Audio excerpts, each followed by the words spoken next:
मी म्हणलो होतो की मॅच जिंकेल कदाचित, पण टाय जिंकणार नाही. मी म्हणलो होतो हा सीझन संपलेला आहे, पण बार्सा फॅन्सना अपेक्षा होती आणि पहिला अपेक्षा भंग काल रात्री झालेला आहे. 71% पोझिशन, 21 शॉट, त्यातले 9 ऑन टार्गेट, म्हणजे जवळपास दर 10 मिनिटाला एक शॉट ऑन टार्गेट घेऊन, 90% पास अॅक्युरेसी ठेवून, 44 क्रॉसेस करून, म्हणजे दर 2 मिनिटाला एक क्रॉस टाकून सुद्धा बार्सेलोना 3-0 ॲटलेटिको. चौथी गोल बार्सेलोना फेडू शकली नाही. कोपा डेल रे फायनल मध्ये बार्सेलोना पोहोचू शकलेली नाही आहे, कारण फेरान टॉरेसनी फिनिशच करणार नाही अशी शपथ घेतलेली आहे. यावर मी वेगळा व्हिडिओ करतोय. पण ट्रेबलचा चान्स संपलेला आहे. एक ट्रॉफी बार्सेलोनाच्या हातातनं निसटलेली आहे. तरीही आज रियाल माद्रिदचे चाहते सुद्धा त्यांच्या जिद्दीचं कौतुक करत आहेत. बार्सा फॅन्सचं देखील असं म्हणणं आहे की हरलो तरी आम्हाला अभिमान आहे.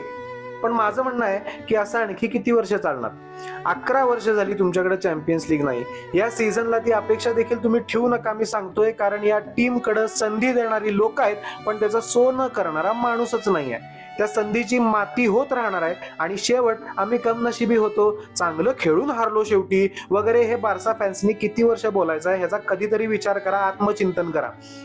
माझ्याकडे बाकी खरंच काही नाही या पलीकडे बोलायला, कारण फेरान टॉरेस हा एकच माणूस, एकच नाव माझ्या डोळ्यासमोर येते. मला रियाल माड्रिड फॅन्स नेहमी बोलतात की अरे चांगलं खेळून हारण्यापेक्षा वाईट खेळून जिंकलेलं चांगलं, याचा कधीतरी विचार करा.